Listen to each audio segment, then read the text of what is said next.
Hi guys, तो start करते हैं आज के इम्पोर्टेंट करंट अफेयर। तो सबसे पहले है फरक्का बैरेज। तो देखिए ये न्यूज़ में क्यों है, क्योंकि 1975 में इसका कमीशन हुआ था और 2025 में इसकी 50वीं एनिवर्सरी है, इसलिए ये न्यूज़ में है। तो जानते हैं इसके बारे में। देखिए ये लोकेटेड है गंगा रिवर पर वेस्ट बंगाल में, और ये बनाया क्यों गया था, इसके पीछे मेन ऑब्जेक्टिव क्या था, गंगा का पानी हुगली रिवर पर ट्रांसफ़र करना, और जितना भी सेडिमेंट रहता है हुगली रिवर पर वो पूरा बह जाएगा, और उससे ही कोलकाता पोर्ट की नेविगेबिलिटी अच्छी करना, इसके पीछे ये ऑब्जेक्टिव था, उद्देश्य था। नेक्स्ट है हमारा लैपिस लाजुली। तो देखिए न्यूज़ में क्यों है, क्योंकि ऐसा माना जा रहा है कि ये अर्थ का बेस्ट व्यू है। तो लैपिस का मतलब होता है लैटिन में स्टोन, और लाजुली का मतलब होता है पर्सियन में लाजवार्ड, जिसका मतलब होता है ब्लू। तो इसका मतलब है कि ब्लू स्टोन को ही कहते हैं लैपिस लाजुली। तो देखिए ये एक विविड ब्लू मेटामॉर्फिक रॉक है, जो कि ना इसके स्ट्राइकिंग कलर के कारण जानी जाती है, जो कि ये एक सेमी प्रीशियस जेमस्टोन की वैल्यू में भी आती है, और ये ना हजारों साल से यूज़ होती है ज्वेलरी के लिए, ऑर्नामेंट के लिए और पिगमेंट के लिए भी। तो ये देखिए ये है ब्लू लैपिस लाजुली। सो देखिए ये पाई कहा जाती है सबसे ज़्यादा तो अफगानिस्तान में, फिर चिले, रशिया और यूनाइटेड स्टेट में। और देखिए हाईएस्ट क्वालिटी का लैपिस लाजुली पाया जाता है बदाखशान प्रोविंस अफगानिस्तान में, जहाँ ये 6000 साल से एक्सट्रैक्ट हो रहा है, निकाला जा रहा है। सो देखिए ये ना लैपिस लाजुली डिस्कवर्ड हुआ है इंडस वैली साइट में भी। देखिए ये जो बीट्स है ना, ये है इंडस वैली साइट के, और अभी के टाइम पर ये ना पाउडर के फॉर्म में यूज़ होता है आई शेडो के लिए। वो लड़कियाँ लगाते हैं ना आइस को आई शेडो, उसके लिए ये यूज़ होता है लैपिस लाजुली का पाउडर।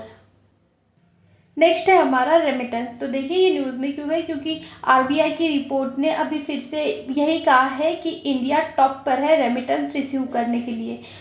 तो देखिए ये रेमिटेंस क्या होता है, कोई लोग बाहर जाते हैं, जैसे एग्जांपल के लिए गए ऑस्ट्रेलिया या फिर यूनाइटेड स्टेट, वहाँ लोग काम करेंगे और वहाँ का पैसा अपने घर में भेजेंगे। सपोज़ उनका घर है महाराष्ट्र का कोई लोग गया है ऑस्ट्रेलिया में, और फिर ऑस्ट्रेलिया में काम करके कुछ पैसा जब घर में भेजते हैं ना, उसे रेमिटेंस कहा जाता है। सो देखिए इंडिया टॉप पोजीशन में है रेमिटेंस रिसीव करने के कैटेगरी में।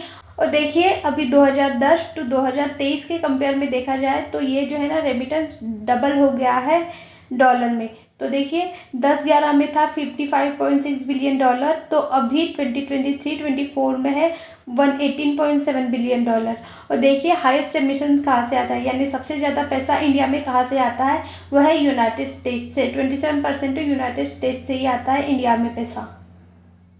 सो देखिए जैसे इंडिया में तो आता है, लेकिन सबसे ज़्यादा कहाँ आता है, सबसे ज़्यादा आया है इस बार महाराष्ट्र में। पहले केरला में आता था, लेकिन इस साल केरला सेकंड पोजीशन पर आ गया। फिर आता है तमिलनाडु में, फिर आता है तेलंगाना और कर्नाटक में। तो देखिए ये आ रहा है पैसा हमारे इंडिया में। नेक्स्ट है हमारा अर्बन हीट आइलैंड। तो देखिए ये न्यूज़ में क्यों है, क्योंकि रिसेंटली तेलंगाना की socio economic report outlook release हुई है। तो वहाँ ऐसा माना गया है कि हैदराबाद जो है ना, वहाँ सबसे ज़्यादा अर्बन हीट आइलैंड बन रहे हैं नाइट टाइम में। तो जानते हैं इसके बारे में। देखिए गाइस क्या होता है अर्बन हीट आइलैंड का मतलब, अगर आप किसी प्लेस में हो और ये अर्बन एरिया बन गया है, यानी यहाँ बिल्डिंग्स आ गई बहुत सारी, और साइड में रूरल है यानी ग्रीनरी है, गांव का एरिया है, तो वहाँ टेम्परेचर कम रहता है, ठंडा वातावरण रहता है। लेकिन जो अर्बन एरिया बन गया है ना, वहाँ गर्म होता है, गर्मी होती है, उसे ही ना अर्बन हीट आइलैंड बोलते हैं। तो देखिए ये ह्यूमन के कारण ही होता है, जैसे हो गया अर्बन डेवलपमेंट की एक्टिविटी, बिल्डिंग बनाना, कॉन्क्रीटाइजेशन होना, पेड़ कटना, डिफॉरेस्टेशन होना, इन सब के कारण ही अर्बन हीट आइलैंड होता है।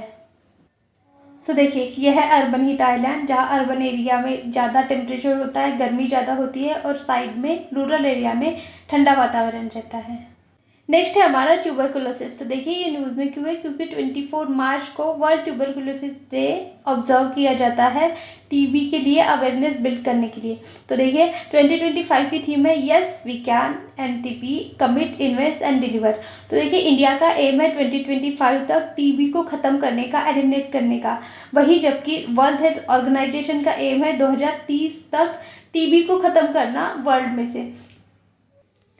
तो जानते हैं ट्यूबरकुलोसिस यानी टीबी के बारे में। देखिए ये एक बैक्टीरियल इन्फेक्शन है जो कि होता है माइकोबैक्टीरियम ट्यूबरकुलोसिस से, और ये प्राइमरीली अफेक्ट करता है लंग्स को, फिर आता है एब्डोमेन, ग्लैंड्स, बोन्स या फिर नर्वस सिस्टम को भी ये अफेक्ट करता है। और ये देखिए ट्रांसमिट कैसे होता है, मेनली कफ से, स्नीज से, छींकते हैं, खांसते हैं, और वो ट्रांसमिशन इसका ज़्यादा होता है। सिम्टम्स क्या होते हैं, 3 वीक से ज़्यादा यानी 21 डे तक परसिस्टेंट कफ आना, खांसना, और कभी कभी कफ में से यानी खांसने में से खून भी आना, ये होता है इसका सिम्टम। बाकी है वेट लॉस, आपको पसीने आना, हाई फीवर होना, थकान होना, भूख ना लगना, चेस्ट में पेन होना, और लिम्फ नोड रहती है वो फूल जाना, ये सब होते हैं टीबी के सिम्टम्स।